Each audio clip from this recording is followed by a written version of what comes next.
So I've time-stamped all the bosses if you want to skip ahead. Now there is at least one boss that I haven't been able to capture yet, possibly two, but the majority should be there, and the mechanics are probably applicable to those bosses that I'm missing as well. These Aether Echo bosses are unlocked at level 30. You'll have to be effective level 30 at least to be able to do it, and you'll notice you're probably already gathering these scrolls. You get them from your daily quests and things like that. We'll need a party of 4. Once you have a party of 4, you come over to this area. There's this NPC in this area of RavenQuest, and the leader can start up the Aether Scroll, essentially summon the boss. These are some of the rewards you can get. The bosses will be random, so I think there's maybe 8 of them or so, and you'll get a random one. Now the minimum level, I said the minimum level was effective level 30.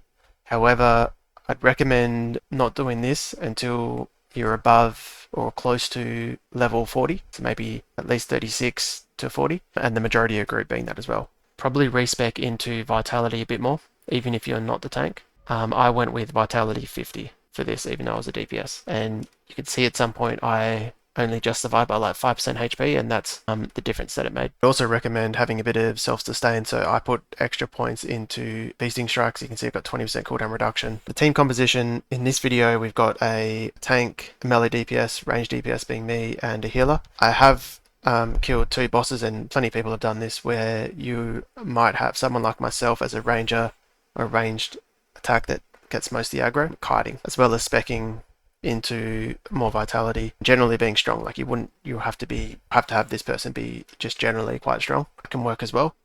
There just might be some bosses where it kind of really requires a tank and a healer, so you might just lose those bosses. And if you die during this, you lose the scroll, so you don't get the rewards. The rewards you get are mostly experience, so you get about 50 to 60k experience, quite a lot, maybe 50 fusions, and just some other random stuff as well. I got a ton of these augmenting stones, which you can augment into your gear to buff them, and that's pretty much it. You do want to, your whole group will probably want to fully buff themselves, as well as have maybe at least tier 3 gear. So this first boss is Echo of Desolation. He doesn't have a ton of mechanics. It's really just dodge. A lot of these are just dodge the projectiles or things on the ground that are thrown at you. That will all have that type of mechanic. And a lot of things can be interrupted. Or I should say some things can be interrupted. So that's the other thing that I recommend speccing into is an interrupt. Most classes will have some ability that you can interrupt things. I actually don't have one, but our 2 melee did, so that was fine. I didn't have to respec. So if you see anything channeling, you may as well throw an interrupt, and if it doesn't interrupt, then nothing's lost.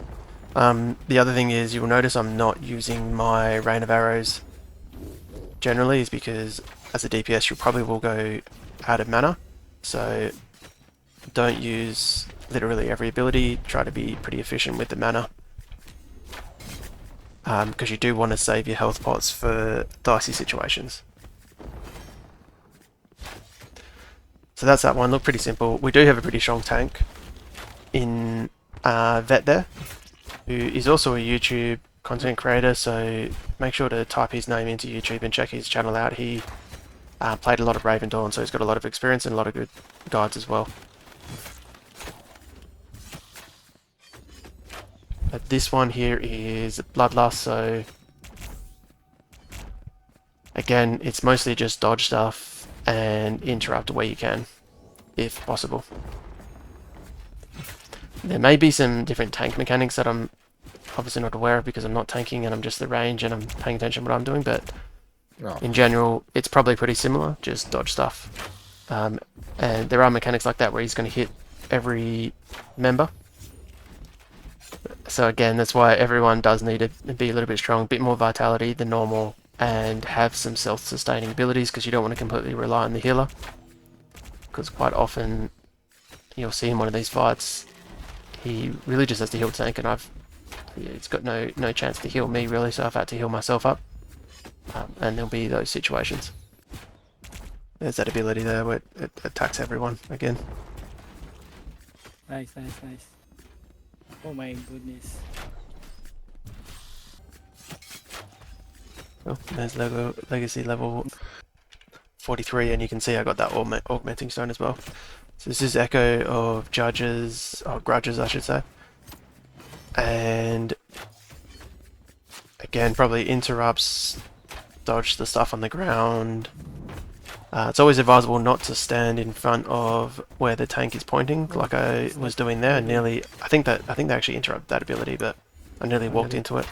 So don't stand in the direction the boss is facing, generally.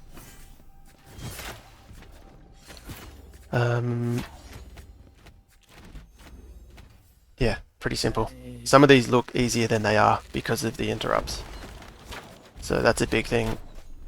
These bosses can all of a sudden feel very hard if there's no interrupts. So this is Echo of Supremacy. I don't think there's any unique things with this one. Probably again just interrupts.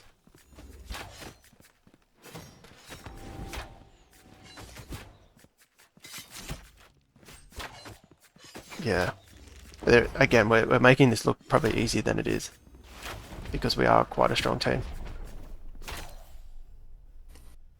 What's this one? Brutality, kind of another easy one as well. So a lot of these ones would, if you don't have a tank, you would be kiting with your strongest member. That would be more tanky. So in this case, we probably could have done this without a tank for some of them. Some of them we wouldn't have been able to do without a tank, but or it would have had a lot more difficult a time. But like this one, for example, I've done where we've just kited it around. This ability here, he drags you in, definitely need to interrupt it. Because it's not, I don't think it's quite dodgeable, but if you don't interrupt, then it will hit everyone. Dodging those things on the ground, not facing where the tank is. Melee have probably a bit more difficult time because he's casting abilities around himself that I don't have to deal with. Again, that was interrupted.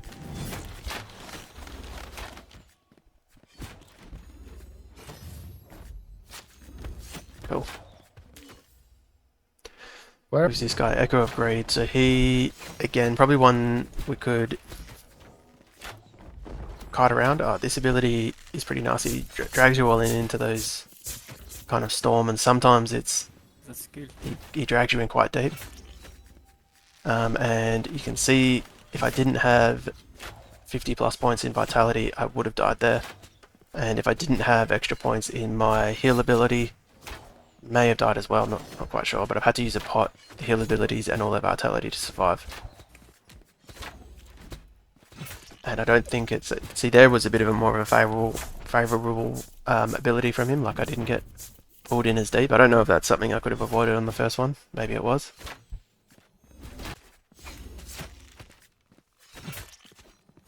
It's not working. But that first time where he pulled us into that Blade Storm, the whole team needed healing, so it's not really viable for the healer to heal everyone like that. So again, that self-sustaining is super important. And Ablaze is the healer and he's the lowest one, so he's level 34. Yeah, he does die there. So this boss also does random targeting to someone that you can't avoid. So again, being strong and self-healing is important. He was the lowest member, couldn't avoid it, that targeting. He was probably prioritizing heals in the tank and ended up dying, but maybe if he was stronger with more Vitality, he would have lived on like 5% HP and it would have been fine.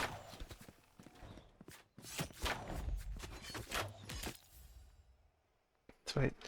Okay, Echoes of Obsession. So this guy, he is a little bit different. So there's an ability where he drags you all in and does ice spikes everywhere. This ability, you need to stand still. If you move, you take damage from the ice spikes. So this boss is one to be aware of because the mechanics are a little bit different compared to just dodge stuff and interrupt. But other than that, he's also don't face where the boss is facing. Don't be in that range of where the arc that the boss is facing. Similar to all the bosses, just a general rule. Even if there's not a mechanic, it's just safe to do so because it's good habit. And that's that one. So there is one more boss that I remember from other phases that I haven't got yet with any of my scrolls that I believe is This was so tough. there's no real tank, and you kind of need to almost share aggro. And it is a bit of a DPS fight versus can you heal through the damage. It's basically like a caster that hits everyone. I think it changes targets or stacks damage if it's hitting the same target.